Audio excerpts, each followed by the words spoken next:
Perfect. So when you get that interview, then what? And this is the point where you want to get out a pen and paper or turn your phone on. I know it's being transcribed, but like this is the note-taking part. So you have an interview at, say, Baylor. What do you do to prepare for that interview besides just freak out and talk to all your friends? What you do is you get on the website and you find out in the world of surgery, which is still very hierarchical, who's the boss and what do they care about?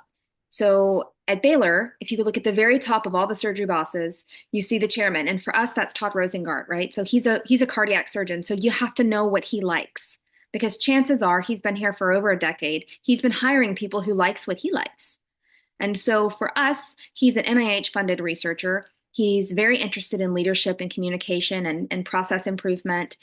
And he's involved with our hospital. So knowing the business end, knowing how, and not the money, but the peopling, that's the conversation you want to have in his room. You want to ask him those questions. If you say we're interviewing at WashU or at, say, Cleveland Clinic, WashU is a 4+3 program. Their chairman is actually a surgical oncologist who's not thoracic, so you don't really need to know about him. But if you look at the division of cardiothoracic surgery, then you find that they have somebody huge. They have, Ralph Damiano, and he does Mays and he does Cox and he does mini mitrals. You want to know about those things because I guarantee you there's going to be at least two or three people that work for him who are interested in the same thing. If you're looking at a place like the Cleveland Clinic and you see, okay, well, Dr. Svensson is clearly like the it kid there, regardless of what his title is, he's like ruling the world. If you put him on to like, if you YouTube these people, they will tell you what they want to talk about. Just put their names into YouTube and see what pops up. Dr. Svensson's going to be on the stage holding a snake somewhere. It's worth watching. So if you get that interview, either look them up on their website, figure out who the bosses are, draw yourself a little diagram of who's who, and then go Google them. Look and see what they talk about on YouTube. Make a list. So I would put to the side, Dr. Rosengart, interested in myocardial, things in a lab with small mice. Then I would say, okay, so then there's Dr. Moon and there's Dr. Caselli. Okay, well, aortic things. So they're going to be interested in aortic things. Okay, Dr. Liao, robotic things. Okay, Dr. Lohr, he does lung things. Oh, Baylor's got all this stuff on the internet about the Bivacor, about this total artificial heart. I mean, someone's going to have something to say about that. You're not looking to find out all their secrets. You're looking to find out what they want to talk about. The whole point of an interview is to see if you mesh with the people you're with. Most of the time, I'm sitting in a room and I've got, I don't know, sometimes I'm interviewing 7 or 8 of you, and sometimes it's like 12 of you. Each of your applications is 40 plus pages of an insane amount of stuff that I can't possibly know. But what I will remember is if we sat in that room and it was a good conversation. Did I leave that room thinking, man, if we get this person, it's going to be a really great 6 years? Or am I going to think, man, if we get this person, I got so much adulting to teach them, it's going to be a thing. So when you think about interviewing, I know you've thought about how you're going to present yourself. Turn that off a minute and flip the switch, right? So flip the script. Put yourself in my chair and say, if I were in a chair all day listening to people talk about their applications, what would make me feel at ease? What would make me feel engaged? And the answer to that question is you asking me questions or engaging me in my background because you know, and somehow tying it to your background. Those are the interviews where I'm like, oh, yeah, I have a lot in common with that person. I'd probably be able to teach them very well. I should rank that person high. I think they'd be a good fit here. So it doesn't matter what the question is, it matters whether or not you know anything at all about the institution. And last year, Natalia Rovidal, who's now at MUSC, she was one of my mentees. And when she would get her list, she would text me her list of people. And if you have somebody who's willing to mentor you through this, usually a junior attending is a really good person. If you can, even if you don't get the answer every time, if you have any idea who you're going to be interviewing with, reaching out to somebody and asking, hey, I have an interview. I'm going to be interviewing with this person. And if I get it and I'm not like crazy busy, then I'll respond with, hey, that person likes to talk about this, ask them. Dr. Svensson is going to want to talk about how he's managed to work with large companies to offer Cleveland Clinic care to very large companies. When you get to Dr. Damiano's shop at WashU, he's going to want to talk about mentorship and training. And if you really want to get him riled up, ask him about robotic surgery. He wrote a paper called The Emperor Has No Clothes. Google it. It's a pretty interesting read. So if you Google the people that you're going to be interviewing at, the bosses, they've all written something pithy. Read that. That's the thing you ask them about. Then they talk about themselves, and then they think it's been a good interview. Yeah, and I think that's a really great tip, especially looking on YouTube, because there's also part of it where just getting to hear someone talk before you then talk to them, I think probably puts you at ease for the interview in general. And the icebreaker of, hey, you know what? I Googled you. I did that. Like while I was waiting out there, and I saw this video where you talked about insert anything here. And your only task is you sit down, you Google somebody, and you're like, okay, that person talks about basic science. Do I have any connection to them or something they're interested in? And you can say, I did this thing. I see that you've got this experience. What do you think about this? Not, I'm a really good applicant. Take me, please. Mm. We all know you're really good applicants or you wouldn't be applying. So if you can figure out how to take a conversation, start a conversation where you can talk about something that they are familiar with that applies to something good that you did, you have just won the game because you'll be the only candidate who manages to do that in what is like not kidding you, the longest 6.5 hours of any day because it's so charged with information and trying to get a feel for you guys and trying to understand if our place is a fit. And in my case, if anybody else's place is a fit, because if I think you're a fit somewhere else, I'll call that person and say, hey, I just interviewed this person. Are they on your list? So it's not if you don't get the vibe that you're like the it kid where you are, sometimes it's okay to reach out and ask the person you interviewed with, hey, I was wondering if you'd give me some feedback or suggest a place where, if I'm not a great fit at your place, is there any other place that you think I should really consider?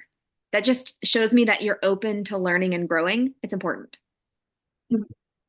How would you suggest kind of towing the line when maybe you're looking somebody up and you feel like you don't have that much in common and you're kind of struggling to say, like, how am I going to connect with someone whose interests are totally different than mine? Stop looking at their career interests. Mm. Go find something else. I mean, I clearly have kids. It's all over my professional and everything. So then you say, there's this thing where you're like investing in all these different places. Like how do you do that? What's your advice? What are the pitfalls? Dr. Damiano has twin girls that went to Europe and his wife posted about them. Or, Dr. Shui has this really awesome dog. Or, I mean, people have these weird hobbies. I mean, there's an attending Hal Roberts at WashU, and he's like a pianist, and he's incredible. So if you look at people's stuff, they're going to list some weird hobby on there, and then Google their name with that hobby, and you might find that you have the same weird hobby. You might find that you went to the same college, or you grew up in the same place, or somebody who grew up in the place they grew up. Literally anything that will open a conversation where you are similar to them is good. Have you ever had an experience where it seems like anyone has researched too much? The problem typically isn't that someone has researched too much. Mm. The problem is typically that the person wants to show me that they've done their homework and that I should be a passive audience to their report on me. Also, unless someone directly asks you to do so, do not describe a surgery to them.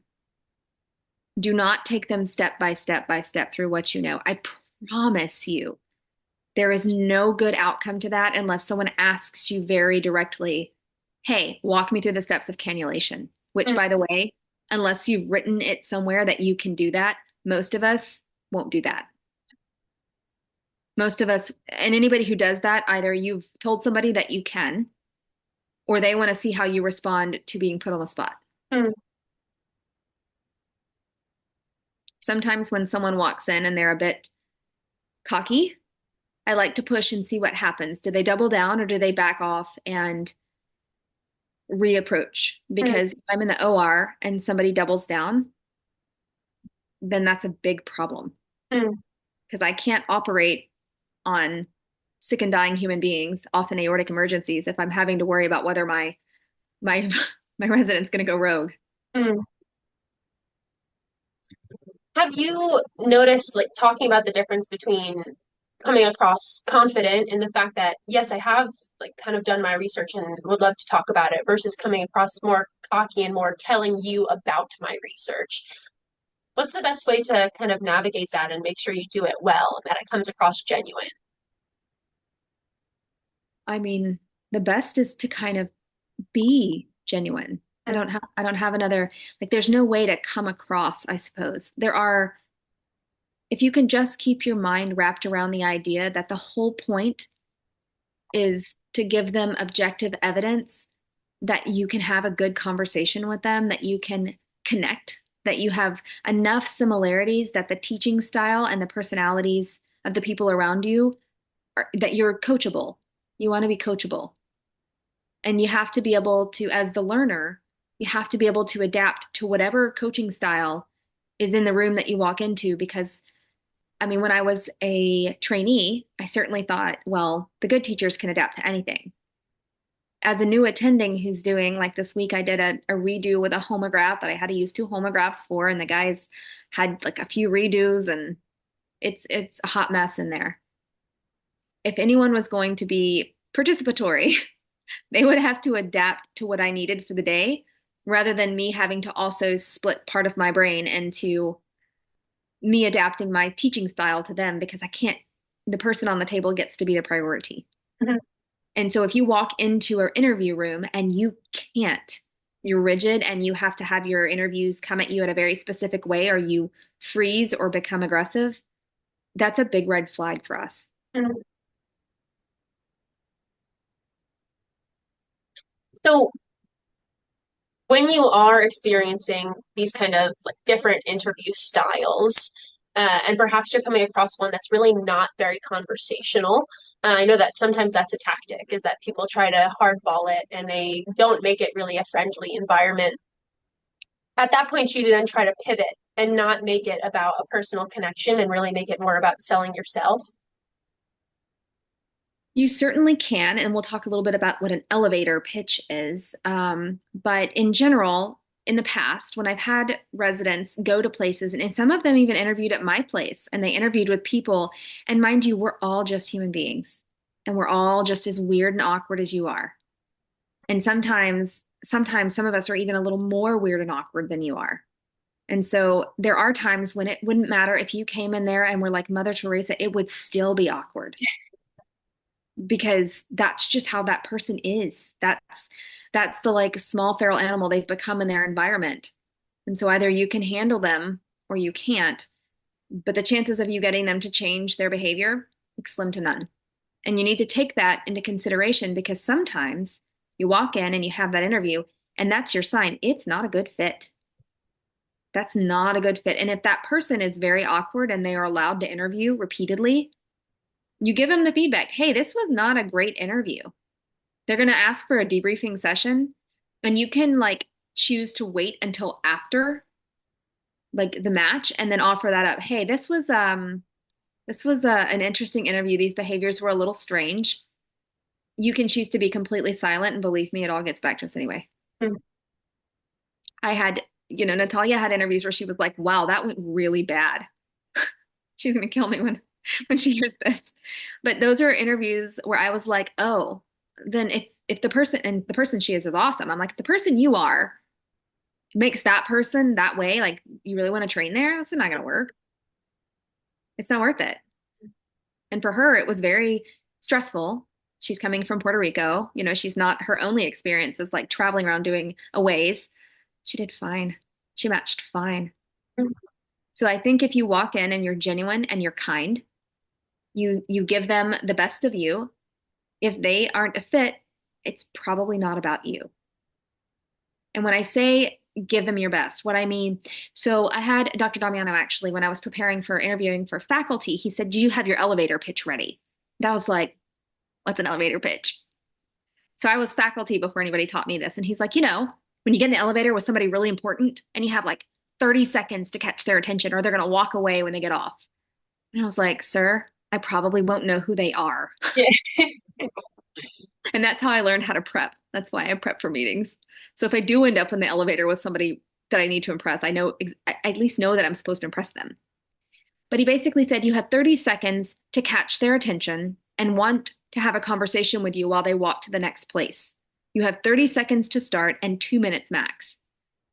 So then I said, okay, if I were sitting in an elevator and somebody said something to me, what would make me want to have a conversation with them? So, like with me, usually it comes across as some, senior surgeon saying, okay, so tell me what you're going to do with your life. And I'm like, well, I'm going to start. I would like to solve the problem of physician burnout. So, like, coping mechanisms that don't create monsters. That would be good. That usually catches their attention. And they're like, what do you mean? And I'm like, I want to put monitors on you like mice, and I want to find out what makes you stressed out. And then I want to feed that information back to the hospital and explain every time that they do it, they're costing themselves $2.2 million per year in recruitment fees.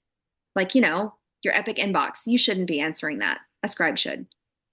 Immediately, they want to walk and talk more, Mm. right? So that's my elevator pitch about my research interest. If they ask me clinically, I say, I'm going to be an aortic root surgeon. I mean, some people like, all of New York. I'm more like of a Manhattan kind of girl above the diaphragm in the middle. And then they want to know, well, how are you doing that? And I'm like, well, I'm starting with TAVRs. And every time a TAVR goes wrong, I get a very quick AVR consult. I'm getting good at the cath lab staff, and my cardiologists are getting good at first assisting me. That's my elevator pitch. There's a little bit of humor. There's something a little bit provocative, something that made me think, I don't know what I think about that. I needed them to be curious enough to ask the next question. And you know what? That elevator pitch did not start out that way. It was like 10 minutes long and droned on about the intricacies of like mice who get afraid of loud noises. That's the bar conversation afterwards. Yes. But you don't need that in an interview. Like that's what you do when you're walking on tour with somebody seeing the hospital that you don't care about. Because you don't. About the 10th hospital, you're like, yep, it's a hospital. So your elevator pitch is something that you stand in front of a mirror and you try it out. And if you think you look weird or awkward, you might. So you should probably record it and ask your mom. They'll Mm. be honest with you every time. And sometimes you call your mom and ask, "Hey, what are the most outstanding qualities I have? What's the best thing about me?" That's going to give you some clue where to start on when they ask you about personality fits. That's how you know what to tell them. Oh, what are your strengths? Well, it took me a long time, but I'm like, "Hey, I'm a team builder. My gift is communication, and I can put together a team, you know, out of just about anybody."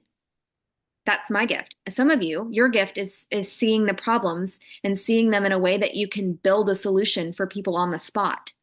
That's a real gift. Some of you, your gift is just you're brilliant. You have a photographic memory. My my colleague and co-fellow Matt Schill has a photographic memory, and because he can remember anything he's ever read almost his entire life, Wow. he's a walking, talking encyclopedia of historical procedures. In fact, if you can't get a surgery done the way you think you ought to, call Matt Schill. Ask him how it was done 28 years ago. He can tell you. And then he can tell you why it was successful or why it failed. Those are things that you don't think about because you're very worried about whether or not you can sew in a circle and tie a knot. Here's a secret. We can teach anybody, like if you have opposable thumbs, to do those skills. So give me something that I don't have to teach you. Give me the adulting skills that you possess. I like to teach people to sew in a circle and tie a knot. I don't particularly like to teach people to adult. So if you can give me a leadership skill that is your strength, they're also called soft skills. Pick one of those because that is what we need. So as you're trying to think through, you're asking your parents, you're asking your friends, what are my strengths? And you're trying to kind of coalesce your elevator pitch into a digestible and quick message. How do you suggest going about refining that? How do you pick and choose what is and is not the most important to you? So when you hear someone talk, often you don't remember all the words that they said, right? What you do remember is how it made you feel. Mhm. My Aunt Lou had it right. People won't remember what you said, but they will remember how you made them feel.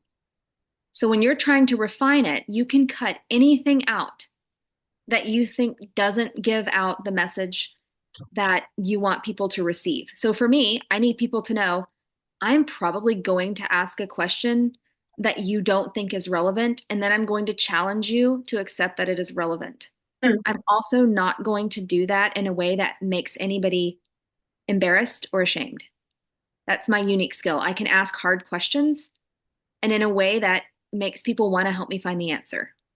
So anything that didn't fit in with that got tossed, hence the mice and loud noises. It's very interesting, but it's unnecessary. So when you're refining it, you think, what is the overall message? When that person walks out of that elevator and they go find their next big, golfing bestie over there, they're going to say, yo, I met this kid. And they're going to say, yo, that's my daughter. They're going to say, that's what the old person version of yo is. 9-year-old knowledge there, I'm dropping it on you. They say, I met this kid in the elevator, and it doesn't matter how old you are, by the way. I am 40 and I am still this kid. This kid in the elevator who said this thing. They're very interesting. Do you know where they come from? Who are they? That's how it starts. Mm. So imagine somebody who's 60 to 70 responding to the thing you're saying to them. What message do you think they heard? And then once you think go try it on your parents or a friend or a professor and ask them, what do you think about me now? Mm. What was the impression that I gave you? It is nerve-wracking, but I promise you, knowing what you're conveying is extremely helpful in Mm. refining your pitch to surgeon-sized attention spans. Mm. Yeah, I've never considered, I think, going to someone and saying, how did you perceive me from the way I just answered that? And that probably is a little scary because it's vulnerable to go to somebody that you respect, it's your own mentor, and really share like, hey, this is kind of what I believe about myself. What do you think? And do you think other people will like that too? You don't even have to get that deep. You can say, "Hey, I was at this thing for interviewing, and this person who does all these interviews, this crazy person named Dr. Barron, told me I had to do this. It's Mm. an exercise. Can I have 10 minutes of your time? I need to tell you my elevator pitch, the answer to tell me about yourself, and I need you to tell me if I'm hitting any red flags. I need your opinion on how do I do it better." Mm. When you go to somebody, even somebody as busy as me, and you ask me for 10 minutes, I'm going to say, yeah, walk with me. And I'm going to say, okay, hit it. I got 10 minutes. Go. By the time we get on the stairs, you got to be there. Mhm. And then you're going to get my feedback. I'm going to buy in because you took time. You approached me. So it's not as deep as you think. Just tell them you got an assignment. You need you need their experience. You need to know if you're doing any what-woes and have at it. Try it. I mean, the worst thing they're going to do is go, I really don't know how to answer that question. You're going to say, okay, great. Thanks for letting me practice. Man, that was a lot of like, whew, it's going to be better next time. Thanks. And then you leave. And then you go find somebody else and you ask them. Mm. The OR nurses, man, those women are brutal. Ask them. They'll tell you. Don't ask your colleagues. Don't ask your co-interviewees. Just don't do it. Mm. That's a red flag. Don't do that. And I say that because there is no chance on this earth or any other world that you're going to be able to get an unbiased answer because you have an inherent conflict of interest. They're either scrambling and they're taking notes, and whatever they put out is going to be most likely a hot mess, or you threaten them, and the things they give you for feedback are going to be fear inciting and not useful, or their anxiety is going to claw its way out and jump on your back. And you really don't need that right now. So pick somebody who's not in your field. And if you can find someone who has authority over you, so it's a little scary, all those little nervous tics, they jump out and you can identify them and not do them. Yeah, that's probably one of the best mock interviews that you can do. And it's on the spot. Yeah. Because when that attending walks around the corner, that's your shot. You don't get to wait and prepare for it. The other question that people like to ask, and I only ask this question honestly if I think somebody's full of themselves, tell me about your biggest weakness. Because that answer, there is no There is no right answer to that question unless you're genuine. Mm. Unless you genuinely can say, well, I think my biggest weakness for me as an attending is that for a while, I got caught up in making sure that everyone at the table was taken care of. Well, maybe this was as an early fellow rather than an attending because you snap out of it real quick. But as a fellow, I was focused on whether or not everything else was taken care of. Did the patient on the floor get everything? Did the nurse in the room, is she going to have her stuff? Am I going to have my gloves? Is the attending happy today? Did I do it right? When I really needed to be able to shift my focus quicker to, okay, rounds are done. And unless someone calls me for my advice and I'm the only one who can give it, then I'm going to be completely focused on this case because I missed out on a good 6 months of watching and learning because I was in my head worried about whether or not the attending that I, presented to thought I was an idiot because I didn't know what, a prolonged PR interval looked like on a patient who was coughing, which by the way is ridiculous. You don't need to know that. So I think you pick something that's real and you talk about that you've identified it and you are actively working on strategies to fix it. And you're hoping that when you get, to your next level, that your mentors will be able to buy in to your assessments and help you grow. That's the right answer to that question. You identify a thing that's real. You point out how you learned it. You point out strategies that sometimes you've not thought of them yet because you've never gone through this exercise.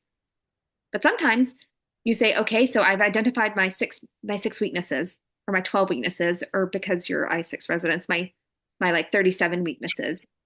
And instead of picking that one that's clearly not a weakness, instead of picking that one, you pick the one that actually is, like ability to switch and stay focused. That's a weakness.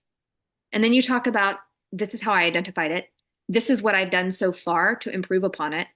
I'd really like it if my attendings can help me when I get into residency and I take on the next challenge, really drill down and make sure that that doesn't come back to bite me. That's like a growth that tells me, oh, this person has a growth mindset.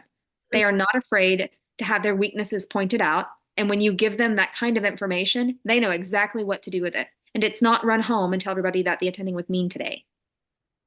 Because newsflash, when we're in a busy case, I don't know that any of us are particularly like nice, and I'm pretty nice. Do you think there's any sort of line where people can cross where it's too much of a weakness or too honest? Um, that depends on if you tell me about a weakness so that you can talk about something that's supposed to give you pity. I'm not your therapist. Mm. And I can guarantee you, if you were talking to my boss, if you were talking to Mark Moon or Joe Caselli, it's very unlikely that you would try to create that sort of. So I think the answer is if you are comfortable with somebody, you stick to the things that you assume that everyone is probably as scary as the biggest person there. Because I do want to hear about your weaknesses, but I don't want to hear about something that is beyond my ability to fix Mm.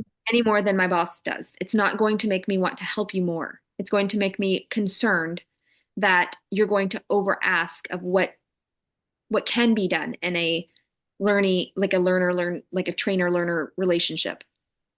I need to know when they ask you about your weakness, they're not asking you about the thing you're most ashamed of. That's not the question. They're asking you to see if you can identify something and have a growth mindset. That's what that question is. They're not really asking you, this is not confession. They are not asking you to bare your soul. They are only asking the question to see whether or not you can accept criticism, you have a growth mindset, and you are capable of making an action plan and learning how to ask specific things of the people who are trying to teach you so that you can get help. Because the truth is, you don't show up to us and you're like, helpless, baby chickens, and we're supposed to raise you up. You show up to us and you're smart, you're intelligent, you're driven, you're responsible, you're a little nuts because you're here. But the truth is, this is your opportunity. We're your opportunity. We are not the captain of your ship, you are. If you know how to make to make the bosses give you little bits from them so that you can build your own masterpiece. That's the kind of person we're looking for. So when they ask you about your strengths or your weaknesses, if you can give those back to me in a, this is what I've identified, this is what I've done, this is what I really need. I think your place can give this to me. That's why I'm here. If you've done your research on the institution, that answer is not hard. And in addition to the research on the institution, a lot of self-reflection about yourself. And it sounds like kind of the message is that's where we need to start when we're getting ready to do all this interview prep is having those conversations with the people you love, really thinking about what do I value and what do I need and look for to have a supportive residency. And that's difficult to sometimes do, but in order to be genuine and to give these answers, to give people a sense of who you are, it's kind of where we're starting here for prep. Having to figure yourself out in your first couple of interviews when someone's asked you the question, that's not where you want to figure it out. Mm-hmm. If you want to see an example of how that goes poorly, go back and watch any of the like Miss America pageants from the 90s. And there will be that one who didn't prep for the question. You don't want to be that girl. Mm-hmm. Like I don't know, Miss Mississippi or something. You Yeah. want to be that girl. The self-reflection is a very nice way of saying self-inventory. I don't really, it's great however it is that you reflect upon your value. That's something that's important for you because you're about to have every value you've ever had questioned and measured, and you're about to have to decide whether or not that value is more or less important than learning. That's the truth of training. What I want you to do is I want you to go back and I want you to take an inventory of your strengths, of the values that you have, and which of those strengths do you value the most, and which of the strengths that you see in your colleagues are you most envious of? And how do you get that strength? How do you get that skill? You're about to enter a place where you can learn anything you want to learn.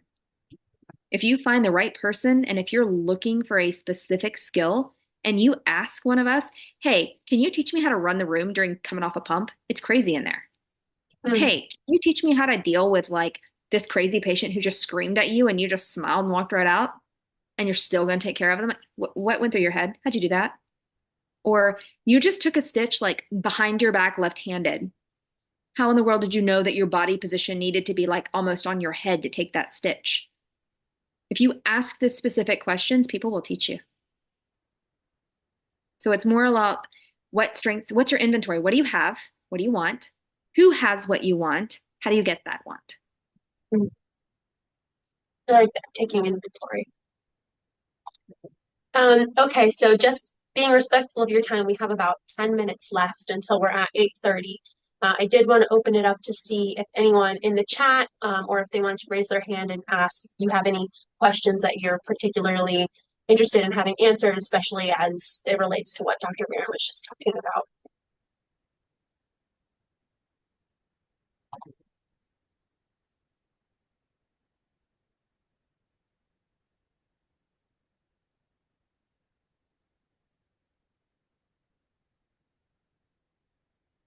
Hey, Dr. Barron, thank you so much for speaking with us and sharing your insights. One question that I had is how would you advise applicants ask, I guess, more generic questions about the program, like, mentorship or curriculum structure, that sort of thing? Would you say prioritize the questions where you can build a relationship with your interviewee or, maybe half and half or that sort of thing? So I think in general, try not to ask a question that is already published on the website. If you have a specific question, those are great questions. Like I noticed at Baylor, you go to 5 hospitals. Like, is there a concern from you guys about not seeing us enough to get to know us, to let us have autonomy? That's the kind of question. Or I noticed that we don't get, robotic training until our last year. I think is there any simulation experience? Or we don't work with the green service, which is my aortic service, until we're, seniors. Then we have like all the time in the world. Am I going to be is there a way to prepare for that before I get there? Those kinds of questions about scheduling, that's what you want to ask. And by the way, if you dig in and ask one question like that, you've checked the box, you can move along, unless you really have something you want to know.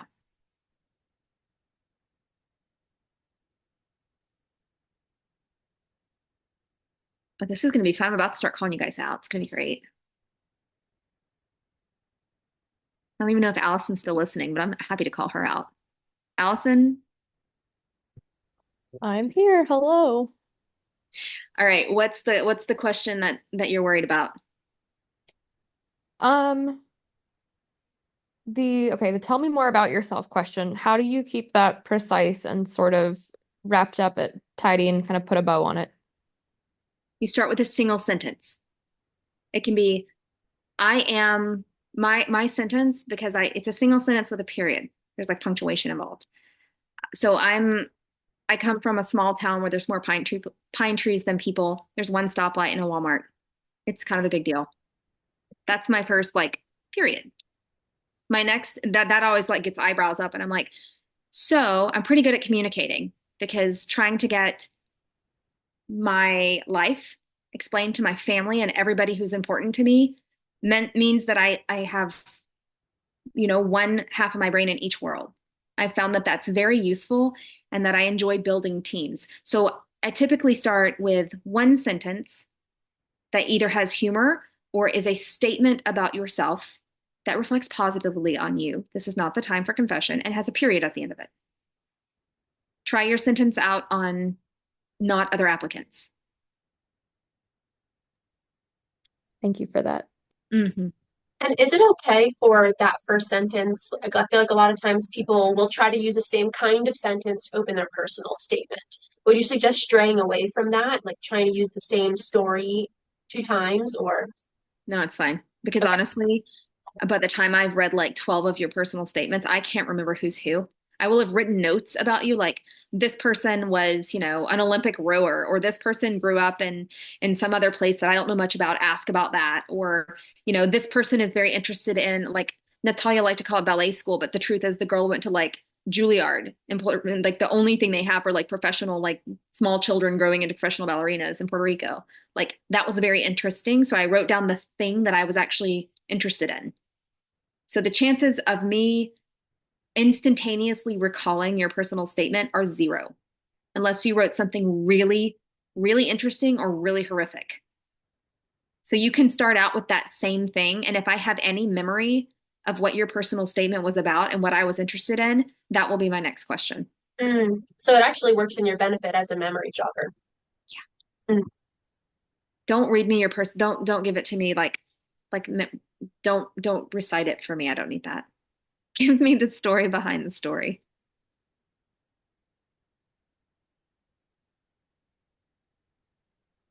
Let's see. All right. So the next thing that you should be asking people, since we're to the wait, Stephen, go. Yeah, just a quick question, and thank you both so much. This was really great. I was wondering, what are some ways that candidates can assess their fit with a program? Like, what are some qualities about programs that you feel students might overlook when considering, like how they should rank them and what their fit would be? A lot of times you ignore your gut because you want the promise of what that institution sells you on the day that you interview. Don't ignore your gut. If you interviewed with 3 people and 2 of the 3 were raging a-holes, then the chances, and those people were the bosses, then the chances of you fitting in well with what is considered successful as that program, it's not good.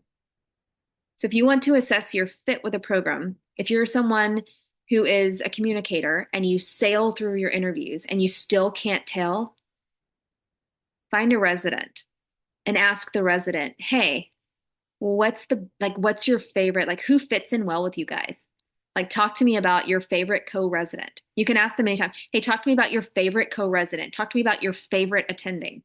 And if the only thing they can give you is somebody who makes jokes at their expense or the person they describe to you appears to not be actively like trying to sabotage them, and that's the best they've got, there should be a little red flag there or a very large one. But you want to ask, and you can always like those socials where it's like you're miserable and you're having to sit in that room for a long time. Yeah. Ask them in front of God and everybody else, you know, tell me about your favorite co-residents. Tell me about your favorite consulting services. Tell me about your favorite. Just ask them for their favorite. And if they give you an answer that is very, very far from what you would consider palatable, nobody said anything bad about anybody else and you got your answer. If they describe a group of people that you want to be friends with, that's your place, that's your fit. Thank you.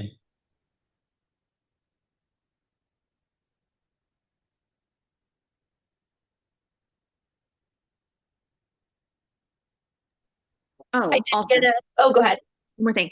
There is and I don't know where it is. I'm sure you people that are like interviewing right now, there's some spreadsheet where you guys can all like type in the details of like where you interviewed and what it was like. If you don't know what that is, this is one of those things where you actually ask the other people interviewing because every now and then someone sends me that after the interview season's over with, and I have to tell you, it is reasonably accurate. Even if I don't always like what it says about the places that I like, it is reasonably accurate. And if you can tolerate the unpleasant things that are written about programs on that list, then you might be somebody like I have some people who are super intense, and I always tell them if you're one of those people who thrives in a very competitive environment, Duke is a fantastic program. Duke is very competitive, but man, they make some rock stars. So if you can survive the gauntlet that is Duke training, when you come out of there, surviving that means you are essentially bulletproof. If you are the person where everyone's like, yeah, you're the gunner, you should seriously consider it because as much as people say that it's malignant or not, sometimes it's about people got into the program and they weren't quite ready for the kind of environment. And the environment hasn't changed since, 50 years ago. So keep in mind, like, again, this goes with your self inventory. Like, hey, I'm kind of like bulletproof and made of steel, or me, I'm a weed, I'm a dandelion. I can grow in almost any little crack or crevice. And when you think you've like blown the little things out, all these little yellow flowers spout up. If that's you, if you can grow anywhere, some of these programs that are really hard, those will make you incredible. Outside of spreadsheets, like the one you mentioned, do you just find that out through word of mouth?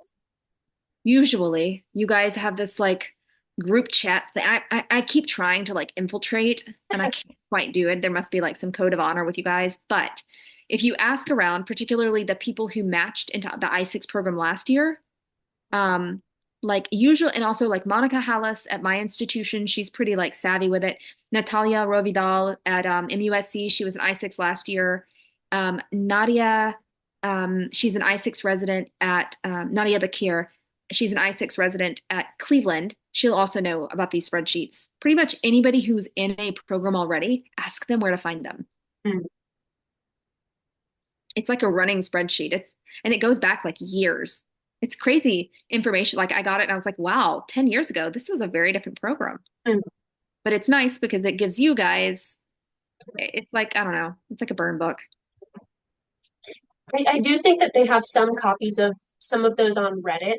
I don't know exactly where, but if people are looking to find one, I think that would probably be a good place to start. So we are getting here to 8:30, but you look like you're reading. Hey, there's one more. Looks like general thoracic program. What's your recommendation for research? Should you focus on aspects of general surgery or thoracic surgery? For your research, it doesn't matter what you focus on. It does matter who your mentor is. It does matter if you're successful. So even if the topic is something you're not particularly interested in and the person is a good mentor, research years when you're training aren't about winning a Nobel Prize. Rarely are you going to be the top, unless you already have a PhD or some significant research.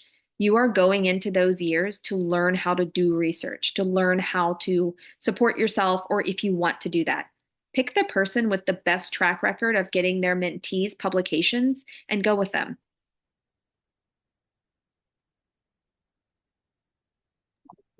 There's one last one in here.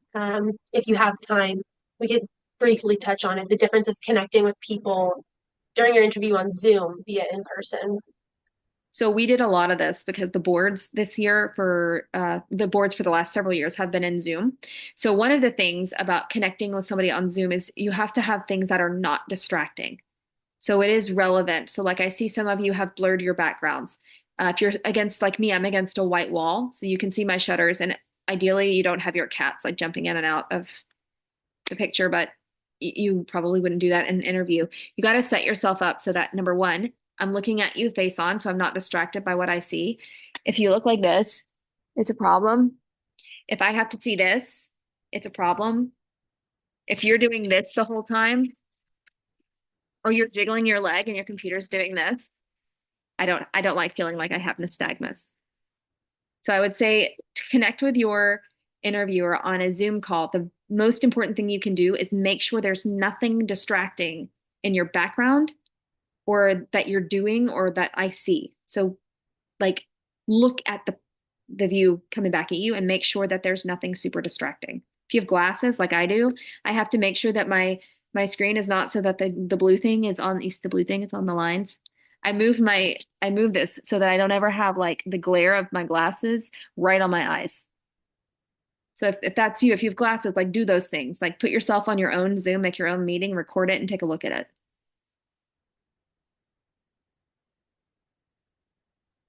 Oh, look, someone put the spreadsheet in the chat.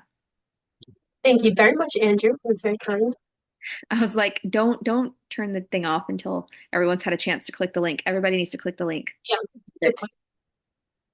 Well, yeah, we'll leave it open for a little bit, but I do just want to say massive thank you so much for giving us an hour on your Friday evening. Really invaluable advice, really honest, and I think it's gives us a lot to tangibly take back and work on. So thank you so much, because it's not always easy to get tangible advice that you can implement for yourself. So thank you for taking the time to do that for us today. And there's going to be, I don't know, 7 or 8 of you that are stuck on your elevator pitch. You can't get it. You're afraid to say it out loud. Your goal the first week you do this is to see how bad you can make it. If you can't make a good one, then start by making a really, really cringy one. Once you've done that and you've laughed at yourself, my daughter does this with multiplication. She always spits out the first thing that pops in her head, and then she'll go, "Man, that wasn't right. It's this answer." I've learned if you're stuck, spit out the worst possible thing you could say, and then anything else you do is going to be better, and your friends will help you refine it. So start with the elevator pitch before you start with anything else. And then if you get stuck, we'll just make the worst one you can think of, and anything you do after that's better. Otherwise, that worst one's going to pop out when you're nervous. Mm. Right. I'm going to go wrangle cats and small children. Okay, perfect. Thank you again so much for your time tonight. Really, You're welcome. It's been great. Have a good night, And thank guys. you everyone for coming today. We will post the recording on our YouTube so you can look back and hopefully publish just a few of your nuggets on Twitter as well. So Have at it. have a Good good luck, evening, guys.